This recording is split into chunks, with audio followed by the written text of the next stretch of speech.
Nicole, you have some beautiful music out right now. You're just an incredible first album here. I'm curious, you sound a little jazzy, a little Broadway. How do you tend to describe the music that you make?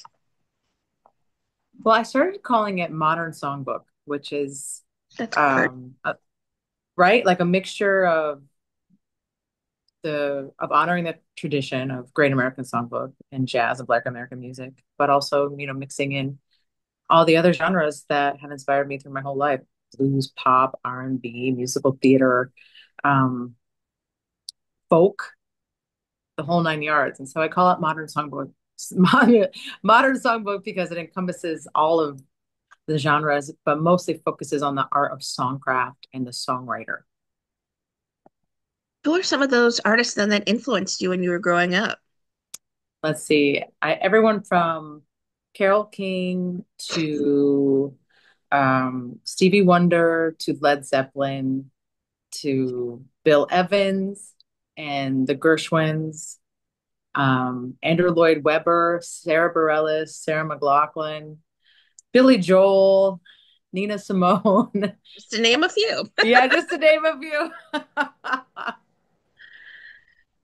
Your album Live at Vix is out now. What made you decide to do a live album? Well, that was handed to me as a beautiful gift, honestly, because my studio album comes out next year with Larry Klein. It's all original music that I wrote. And that's going to be I'm really excited for my studio record. And I had a kind of an interim period, and I've been playing at this wonderful venue called Vix Las Vegas for 2 years. And after the last time I played there, I got a fan email saying, um, Nicole, you should really do a live record. There's nothing like hearing you live. And so when I went back to play, the Like owner, light bulb. yeah, exactly. I went back to play there again because the owner's, the Sue, she is Lithuanian and I have Lithuanian roots. And so she invited me to do an event there. And then when we were performing, I saw them in the audience and I saw that same band. And I just said, Hey, Jay, didn't you say I should make a live record? And he was like, I sure did. And next thing you know, I came off stage and the Loudon family said, We really should do a live record. So we did. Okay, well, you handled all of the composition and all the arrangements.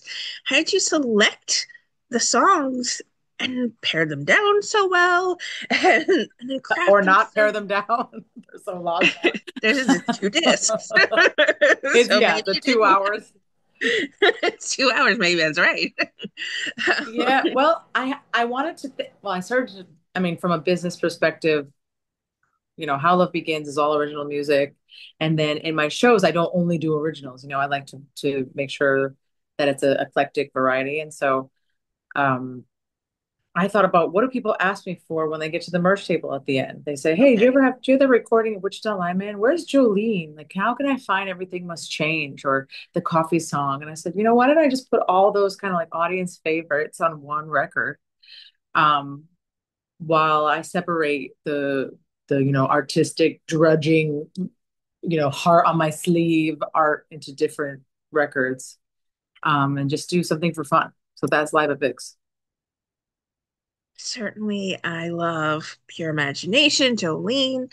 Then there's Rhiannon, the coffee Yes. shop song. What are some of your personal favorites that you performed?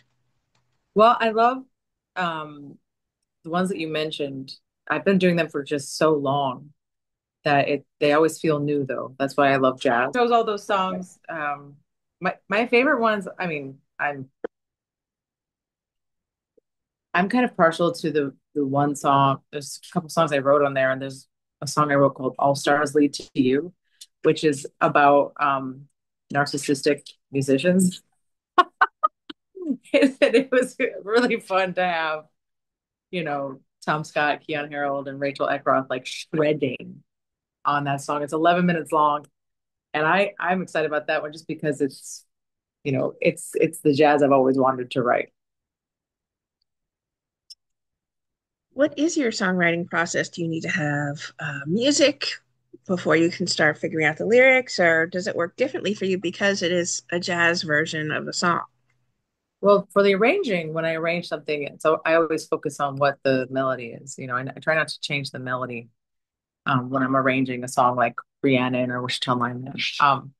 But for the composition, I used to write the music first and then do the lyrics. And now that I've gotten older, I'm doing lyrics first and then the music. And do you all craft it on the, and do you craft it then on the piano first and figure it out that way? Yep, I do it on the piano. I've started to co-write lately, and it's exciting to do that with guitar players because it's just a different feel. Sometimes the songs end up being a little bit more pop because of just the nature of the guitar, but it depends. And sometimes I just write it while I'm driving in my car. I'll just sing the melody, and then the harmony comes quickly because I'm not trying to reinvent the wheel. I mentioned some of my personal favorite songs off this album, and I know that people are reaching out to you to tell you theirs. Are they saying how much they appreciate that it's such a fan compiled list of songs?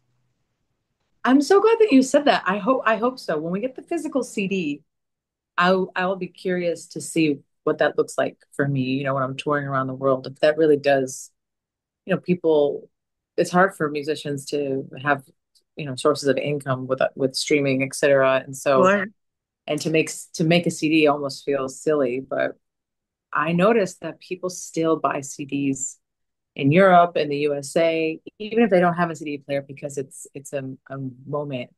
It's something that I can sign, that they can help remember, that they can read like a book. They're really special. So I guess we'll see. what do you hope then lingers with people? Is there a message, an emotion you really hope lingers with people that enjoy Live at Vic's? Oh, I love that question. I haven't thought about that. Well, I would hope to think that when they learn, it's just a joyful um experience and they feel like they're there with us in Vegas. Except keeping their money in their pockets instead of in the slot machines. Um, yeah, I think that the whole thing was just a blast to make. So I hope that it's just as fun to listen to. We haven't seen any collabs from you on this album. Do you have dream collaborations in mind you'd love to sing with someone? A little Buble, possibly? Sure. Give me, I'll sing with anybody like Bublé, Lady Gaga, um, Stevie Wonder, Weekend, Bruno The Weeknd. Mars. Sure. I I've wrote a just named song them that, off. no, no, I wrote a song that Tiana Taylor is releasing, but maybe we'll get to sing it together one day. Well, what does it mean She's, to you then? Such talented artists get to touch the music you've made. it's honestly what I've been wanting forever. That's why I started to think about the modern songbook as a genre, as a movement, because in jazz, especially, jazz singers don't sing each other's songs often. And in pop, we're writing for each other all the time. Sure. Tiana Taylor's gonna write, sing my song. Dionne Warwick and I wrote a song together. It's but in jazz, it doesn't happen as much. And so I wanted to create that lane so that there's more collaboration and community. What would you like to say then to everyone who are fans and supporters of the beautiful music you continue to make? You're so sweet. With that, I'm Just a very fan, grateful. just a fan I speaking on behalf of other fans. when I hear the word like a fan, I'm like very touched. I'm like blushing. I'm turning the same color as my lipstick. I get very touched. I'm like, wow, I'm so grateful that people enjoy the music because I've been at it for 20 years, kind of doing the thing, trying to get an audience. So I just am grateful. And if you don't follow me, give me a follow at Nicole Z Music.